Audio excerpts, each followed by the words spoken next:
Welcome to Fee Talks. I'm Lan Yutan, Marketing and Communications Director at the Foundation for Environmental Education. My guest today is Daniel Schaffer, Fee's Chief Executive Officer. Good morning, Daniel. How are you doing? Good morning, Lan. I'm fine, thank you. Beautiful, rainy, grey Monday morning in Copenhagen. Yeah. That's right.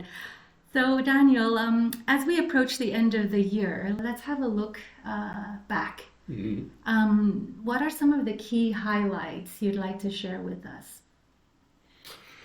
Well, I think, the time flies by. It's almost a blur sometimes because there's so much stuff going on. I think for us, some of the key areas that we have been developing is, first of all, the communications. And I'm sitting with you here today, and that's maybe a manifestation of that. But the recognition that we are growing as an organization, we are growing in terms of the number of stakeholders we're engaging with, the number of members we have around the world, the programs, and so on. And it's really important to be able to communicate what you're doing in such a way that the rest of the world knows what you're about, what you're trying to achieve, what you're trying to do.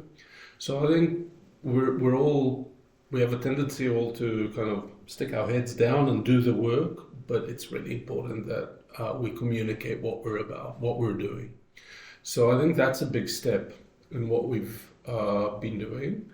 Another area that we are developing in the organization at the moment is fundraising, because to be able to bring that impact that we want, we have to have the resources to be able to do that. And we've been very fortunate for many years in that regard.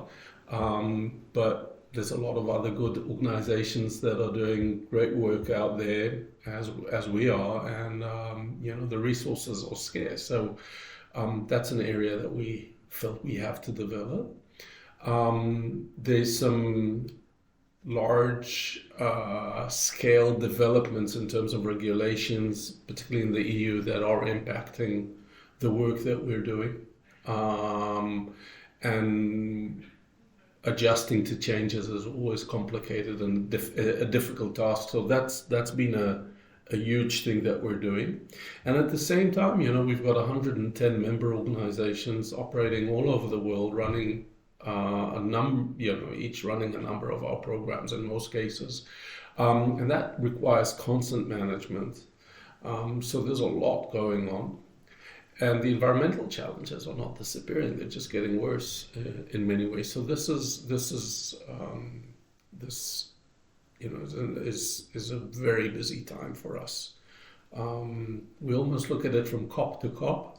At the end of every year, there's a COP, and we can kind of see what we've been doing between the one COP that ended and the next one, and it flies by so quickly because there's so much going on. Absolutely. Is there anything particularly that you want to draw attention to in terms of key achievements this year? Well, I think one of the key achievements is that we've created an alliance of certifications from around the world that are facing similar challenges to the ones that we are facing, that are key players in the hospitality industry. And a sense that we have to have a place where we can come together, where our voice, where we can discuss common challenges and issues, but also that we are, big players within the industry, the tourism, hospitality industry, and sector, and that our voice needs to be heard. So that alliance has been something that has been complicated to develop.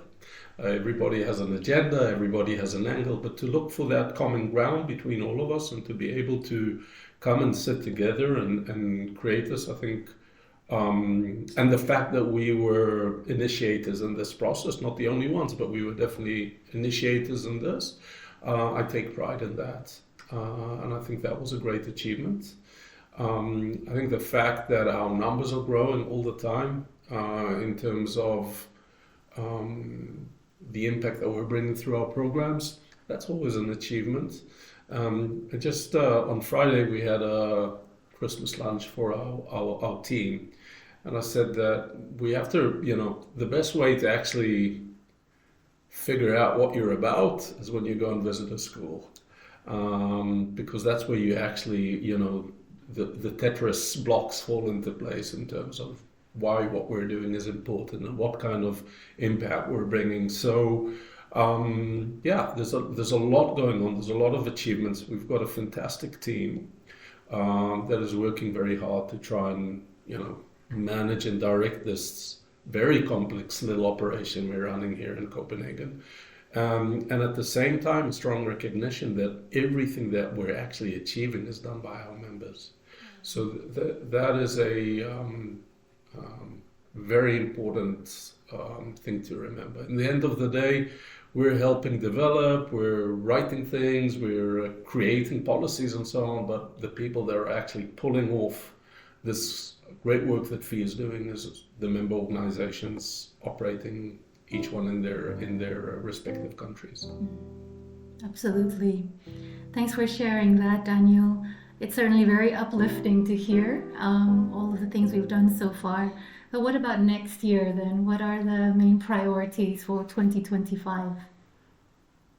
Well, first of all, there's our internal work as an organization where we're still heavily involved in the Greening Education Partnership, which is led by UNESCO, which is a UN initiative to bring climate change education into educational system.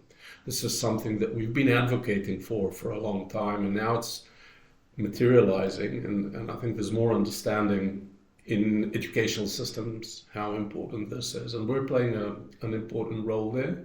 So that will continue to be an element that we put a lot of focus on.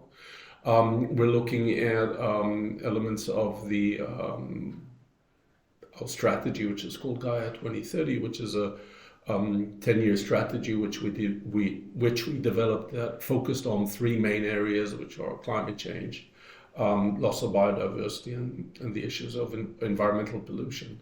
So continue to do a lot of work there, particularly with biodiversity. Again, we've got this opportunity to participate as thought leaders and action leaders on the Decade for Ecosystem Restoration, which strongly connects to the biodiversity goal in our strategy. So that's an area that we need to continue to develop. There's new directives coming in the EU. One of them will be in place already in 2026. The other, which is called the Green Claims Directive, will probably will be enforced from 2027.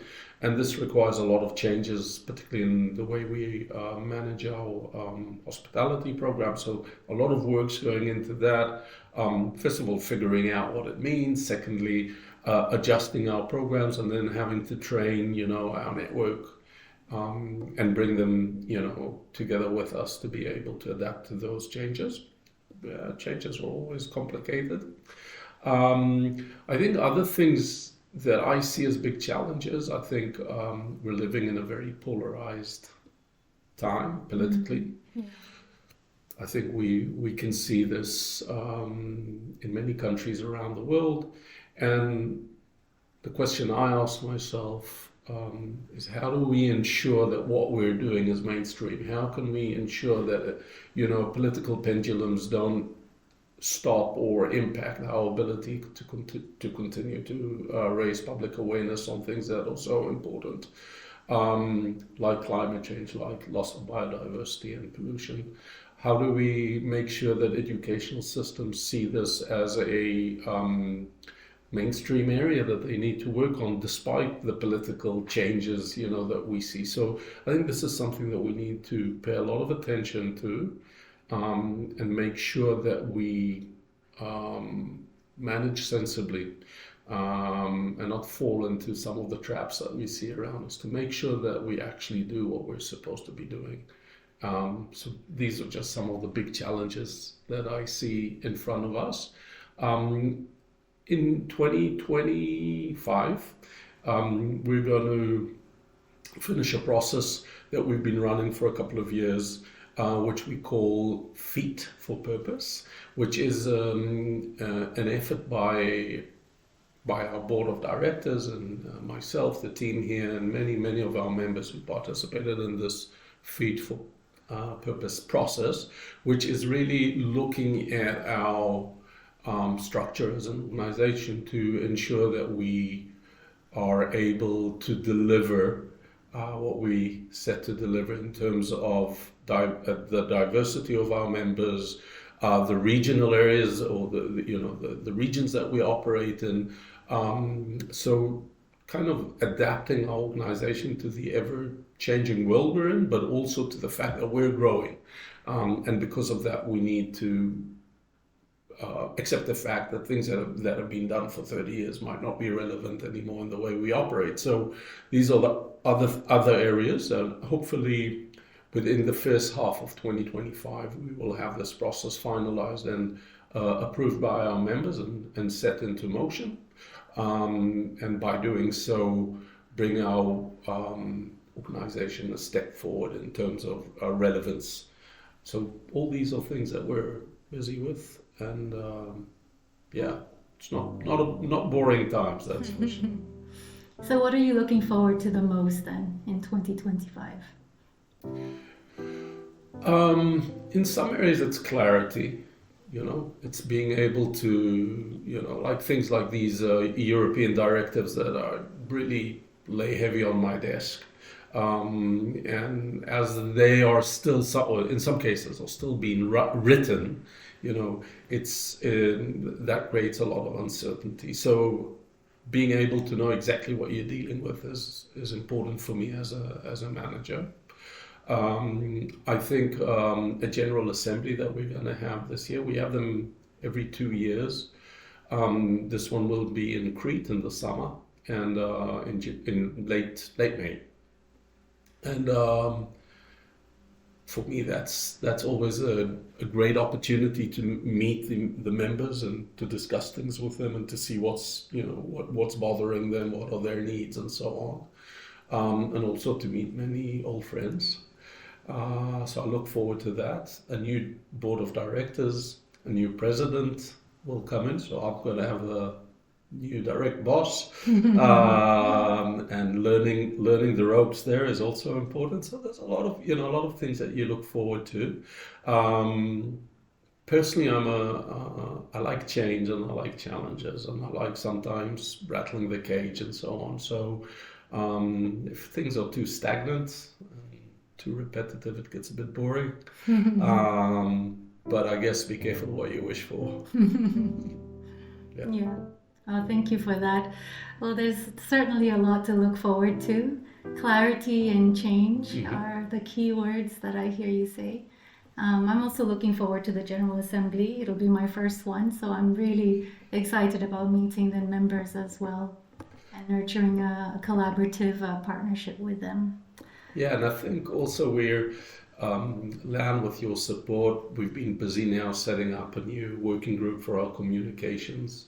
And I think that's going to be exciting because to work with either leaders or communication leaders from our network, and figure out how we can do things better and what are their needs. I think that's going to be fun and interesting and probably very educational for us.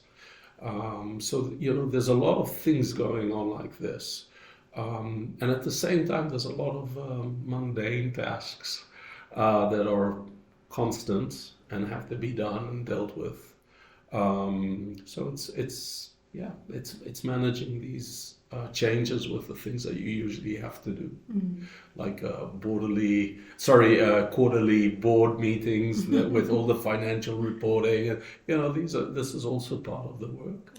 And it's not always so exciting, but it has to be done because that's where integrity and transparency of your organization comes into place. I, if I can kind of reflect on that, I think that's another area that a lot of things are changing. There's a lot of new policies, new demands on organizations, also non-for-profit, non-governmental organizations have to abide with these. So that's another area that's constantly developing within our work. And I guess that balance is also important on not overdoing regulation and policies to be able to work, but at the same time, make sure that you're transparent and there's integrity and there's accountability for how you operate. Yeah. Yes. Thank you for that, Daniel. And as we, wrap up, we're going to be closing the office for a few weeks of rest. Do you have any nice plans? I hope to see a bit of my family. I hope to spend a bit more time with my children.